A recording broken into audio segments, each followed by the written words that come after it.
اور پروگرام کے senior anchor تجزیہ کار وسیم بادامی ہمیں سوئٹزرلینڈ سے جوائن کریں گے کچھ ہی دیر بعد. انہیں بھی ہم شامل گفتگو کریں گے.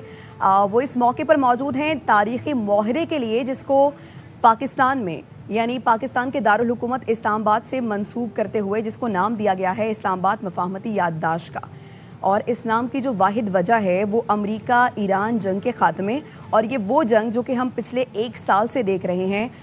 کچھ ہی دیر بعد کچھ ہی مہینوں بعد بدلتی صورتحال پوری دنیا کے سامنے آتی رہی جس سے خطے کا امن بھی خراب ہوتا رہا. اور اسی دوران ہم یہ بھی ڈسکس کرتے رہے کہ اس میں ثالث کا کردار کون نبھائے گا, آخر کون ہوگا یہ وہ ملک, کون ہوگا وہ شخص یا کون ہوگی وہ تمام تر قیادت جو کہ اس میں ثالث کا کردار بھی ادا کرے گی, جس سے دنیا کے امن کے لیے وزیراعظم پاکستان شہباز شریف اور فیلڈ مارشل سید عاصم منیر کی وہ انتھک کوششیں رنگ لے آئی ہیں جن کا اعتراف امریکی صدر ٹرمپ, ایرانی صدر مسعود پزشکیان اور پوری دنیا کے اہم رہنما کر چکے ہیں. اور ہم دیکھ رہے ہیں کہ ابھی تک عالمی رہنماؤں کی جانب سے اس کو سراہا بھی جا رہا ہے اور اس تاریخی امن معاہدے کے نکات بھی اب سامنے آ چکے ہیں جس پر ڈیجیٹلی دستخط کی کارروائی مکمل ہو چکی ہے. صدر ٹرمپ, صدر مسعود پزشکیان اور بطور ثالث وزیراعظم پاکستان شہباز شریف اس پر دستخط بھی کر چکے ہیں. اب پوری دنیا کی نظریں سوئٹزرلینڈ پر جمی ہوئی ہیں جہاں اس تاریخی دستاویز پر مزید پیش رفت ہونا ہے. ڈاکٹر ہما بقائی صاحبہ ہمارے ساتھ موجود ہیں, انہیں شامل گفتگو کرتے ہیں. ڈاکٹر صاحبہ بہت شکریہ وقت دینے کے لیے. یقیناً یہ جو اہم پیش رفت ہو رہی ہے سوئٹزرلینڈ پر ساروں کی نظریں جمی ہوئی ہیں. 19 جون کی جو تاریخ کے اعلان کے باوجود ڈیجیٹلی جو دستخط ہیں 18 جون کو ہی کر دیے گئے ہیں, کیا وجہ ہے اس کی, آپ کا کیا خیال ہے اس میں؟ دیکھیے, کیونکہ بہت زیادہ وار فوگ بڑھ رہی تھی اور سپوائلرز کا بھی آپ کو پتہ ہے کردار رہا ہے, تو ایک تو میرا خیال ہے کہ اس کو پریونٹ کرنے کی کوشش کی گئی ہے. بٹ ہیونگ سیڈ دس, اس وقت ایسا لگ رہا ہے کہ پریزیڈنٹ ٹرمپ نے اپنے آپ کو اس ڈیل سے تھوڑا سا دور کیا ہے اور وینس کو اس کا فیس بنایا ہے. اسی طرح جو ایران میں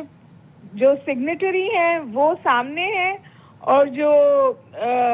سپریم لیڈر ہیں وہ ذرا سے پیچھے ہٹ رہے ہیں. اس کے بارے میں یہ کہا جا رہا ہے کہ جب GCPOA ہوئی تھی تو ان کے والد کا بھی یہی کردار تھا. اور تو امریکہ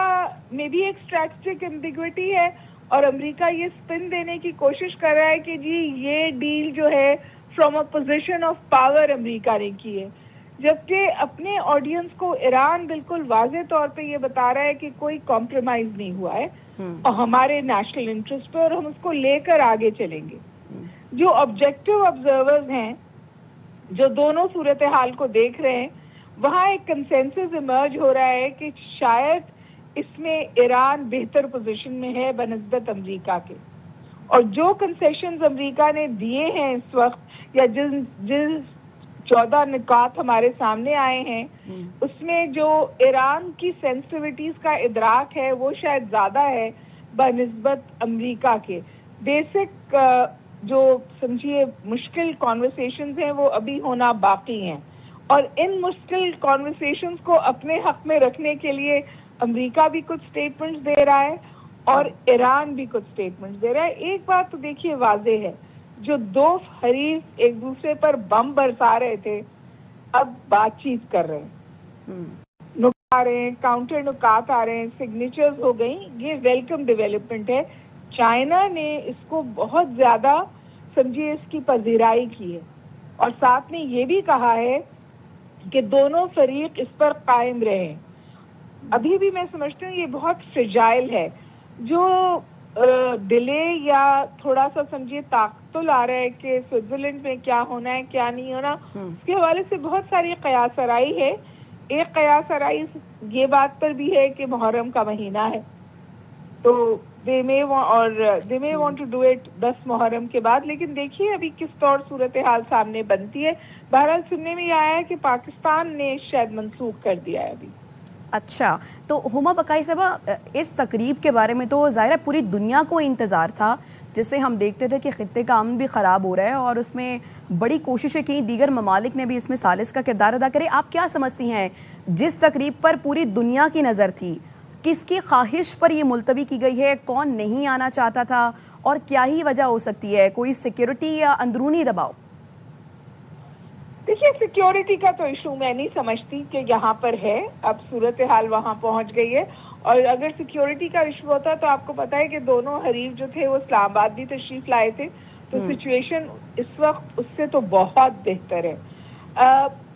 یہ بھی ہو سکتا ہے کہ کچھ نکات پہ کانورسیشنز باقی ہوں، لیکن اس وقت مجھے لگتا ہے ایران بھی اور امریکہ بھی کم از کم اس معاہدے کو زندہ رکھنے پہ کمیٹڈ نظر آتا ہے۔ اور بہت لوگوں کا ابھی بھی خیال ہے کہ پریزیڈنٹ ٹرمپ نہ بھی جائیں تو وینس شاید سوئٹزرلینڈ میں ہوں گے، اور ایران سے بھی کوئی منسوخی کی بات نہیں ہوئی ہے، صرف پاکستان کی طرف سے یہ بات آئی ہے، لیکن کوئی کلیئرٹی سو ٹو سے نہیں ہے۔ قیاس رائے یہ ہے کہ اس کی وجہ شاید ایران کی طرف سے تھوڑا تعطل ہے۔ اچھا، تو ہما بقائی صاحبہ، اگر ہم دونوں ہی کی بات کریں، امریکہ کی بھی اور ایران کی بھی، جیسے آپ نے بھی بتایا کہ دونوں ہار نہیں مان رہے، دونوں کہہ رہے ہیں کہ ہماری جیت ہے، ایران کہتا ہے کہ میری جیت ہے، امریکہ کہتا ہے کہ میری جیت ہے، دونوں یہ دعویٰ کر رہے ہیں۔ اگر ہم اس 14 نکات کا پوسٹ مارٹم کریں تو آپ کو کیا لگتا ہے یہ نکات کس کے حق میں زیادہ جا رہے ہیں؟ میں نے تو آج ایک آرٹیکل بھی لکھا ہے جی، میرا ذاتی خیال یہ ہے کہ یہ ایران کے حق میں، اور جو بہت اور بھی آبجیکٹو سمجھیے آبزرورز ہیں ایونٹ کے امریکہ میں بھی، وہ یہی کہہ رہے ہیں کہ ایران کو اس سے بہت کچھ مل گیا،